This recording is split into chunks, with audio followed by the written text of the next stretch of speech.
శివ పార్వతులేమో ఈ దంపతులనిపించాలి, ప్రతి సంసారంలోనూ మా కథలే వినిపించాలి.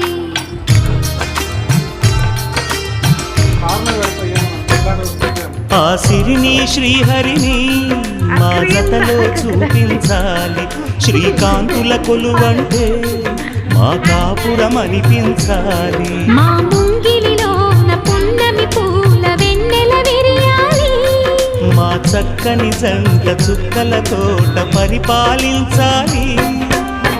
కలలో ఇలలో ఏ కన్నెకి ఇలాంటి పతి రాడనిపించే వరుణ్ణే వరముగ ఇవ్వండి, కని విని ఎరుగని వేడుకతో వివాహం జరిపించాలి.